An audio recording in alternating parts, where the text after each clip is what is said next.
Hello students, welcome to accounting hub. मैं हूँ सुदीप्ता दास और आज मैं आप लोगों के साथ एचएस सेकेंड ईयर यानी कि क्लास 12 का अकाउंटेंसी का 2026-27 का सिलेबस डिस्कस करने जा रही हूँ। तो देखिए बोर्ड में ये है अकाउंटिंग सिलेबस 26-27 पार्ट ए। यहाँ पर देखिए accounting for partnership firms and companies, ये है पार्ट ए में। तो ये बिलोंग इसमें 60 मार्क्स का क्वेश्चंस आता है। ओके, तो यूनिट नंबर 1 देखिए अकाउंटिंग फॉर पार्टनरशिप। तो यहाँ पर सारे पार्टनरशिप के स्टोरीज हम लोग सुनेंगे। ओके, हम लोग पढ़ेंगे। तो पहला जो टॉपिक है वो है फंडामेंटल्स ऑफ पार्टनरशिप, यानी कि पार्टनरशिप के बेसिक कंसेप्ट्स, जैसे what is partnership, okay, then partnership deed क्या है, how many types of partners are there, all this. Okay, फिर नंबर 2 है गुडविल। अभी इधर में हम लोग गुडविल का कैसे वैल्यू निकालते हैं वो पढ़ेंगे। फिर नंबर 3 है change in profit sharing ratio. तो प्रॉफिट शेयरिंग रेशियो क्या है, कब ये कैलकुलेट किया जाता है, कौन कौन से प्रॉफिट शेयरिंग रेशियोज है, तो वो सब चीज़ हम लोग ओके इस टॉपिक पर डिस्कस करेंगे। अभी देखिए पॉइंट नंबर 4 है admission of A partner.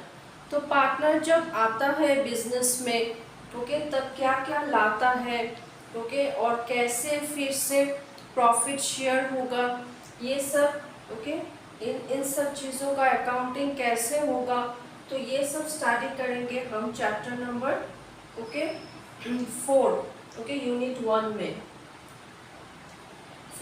Next chapter है retirement and death of A partner. जब कोई पार्टनर रिटायर होता है, ओके, तब कैसे करके अकाउंटिंग किया जाएगा, क्योंकि जब किसी भी पार्टनर का अगर डेथ हुआ हो तब कैसे अकाउंटिंग किया जाएगा। एंड चैप्टर नंबर 6 है डिसोल्यूशन ऑफ पार्टनरशिप फर्म। जब पार्टनरशिप फर्म का ओके वाइंड अप होगा, दी एंड होगा, जब पार्टनरशिप फर्म और कंटिन्यू नहीं करेगा तब अकाउंटिंग कैसे किया जाएगा, ये सब कुछ पढ़ेंगे। तो पहला यूनिट में सारे पार्टनरशिप फर्म्स के कहानियाँ आप लोग सीखेंगे, ठीक है। अभी है unit number 2 accounting for companies. तो यूनिट नंबर 2 में आप लोग सीखेंगे कि कंपनी अकाउंट्स कैसे किया जाता है, जब शेयर्स इशू किया जाता है तब जर्नल एंट्रीज कैसे पास किए जाते हैं, जब डिबेंचर्स इशू किया जाता है तब जर्नल एंट्रीज कैसे पास किए जाते हैं। तो आई बात समझ में। तो यही है पार्ट ए का यूनिट्स, ओके, और इसमें 60 मार्क्स है, 36 मार्क्स यूनिट 1 में है पार्टनरशिप फर्म्स का, और 24 मार्क्स है अकाउंटिंग फॉर कंपनीज, ओके। तो अभी देखिए पार्ट बी में क्या है। तो यूनिट नंबर 3 है फाइनेंशियल स्टेटमेंट एनालिसिस। तो यहाँ पर ओके फर्स्ट चैप्टर में आप लोग ओके तरह तरह के फाइनेंशियल स्टेटमेंट्स पढ़ पाएंगे, ओके, जैसे trading account, profit and loss account, balance sheet. Okay, number 2 है फाइनेंशियल स्टेटमेंट एनालिसिस। तो फाइनेंशियल स्टेटमेंट का एक डीप ओके डिटेल स्टडी होगा, ओके, चैप्टर नंबर 2 में, ओके। तो कि ये सारे स्टेटमेंट्स कैसे बनाए जाते हैं, ओके, फिर क्या क्या है, ओके, ये सब कुछ, ओके। फिर चैप्टर नंबर 3 में है अकाउंटिंग रेशियोज। सो यहाँ पर सारे रेशियोज कैलकुलेट किए जाते हैं, ओके, और बिजनेस का प्रॉफिट अर्न हुआ है या लॉस कर रहा है, लॉस में जा रहा है बिजनेस, वो सब देखा जाएगा, ठीक है। तो ये सब कुछ समझ में आएगा अकाउंटिंग रेशियोज, ओके, चैप्टर में। तो इधर से है मार्क्स 12, ओके, 12 मार्क्स है। और लास्टली यूनिट नंबर 4 में है कैश फ्लो स्टेटमेंट, जिसमें सिर्फ मार्क्स 8 है, ओके, 8 मार्क का।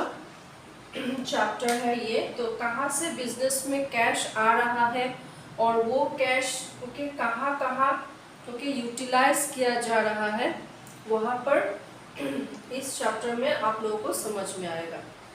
तो यही था syllabus HS second year okay class 12 का।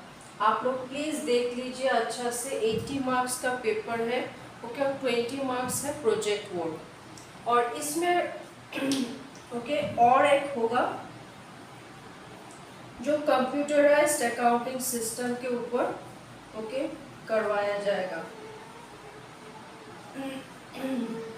Computerised accounting system, computerised accounting. तो either this or this 20 marks, and next 20 marks is project work।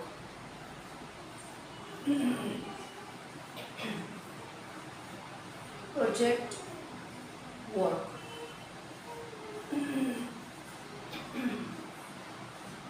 तो यही 100 मार्क्स का पेपर रहेगा। तो आइदर स्टूडेंट्स लोग ये अटेम्प्ट करेगा पार्ट बी में okay financial statement analysis and about cash flow statement, या फिर कंप्यूटराइज्ड अकाउंटिंग ओके और है मिडिल में, और प्रोजेक्ट वर्क है 20 मार्क्स का। तो यही था syllabus HS second year class 12 का ओके। आप लोग प्लीज़ देख लीजिए ओके। और अगर मेरा ये वीडियो अच्छा लगा हो तो please like share comment and subscribe to my channel. Thank you.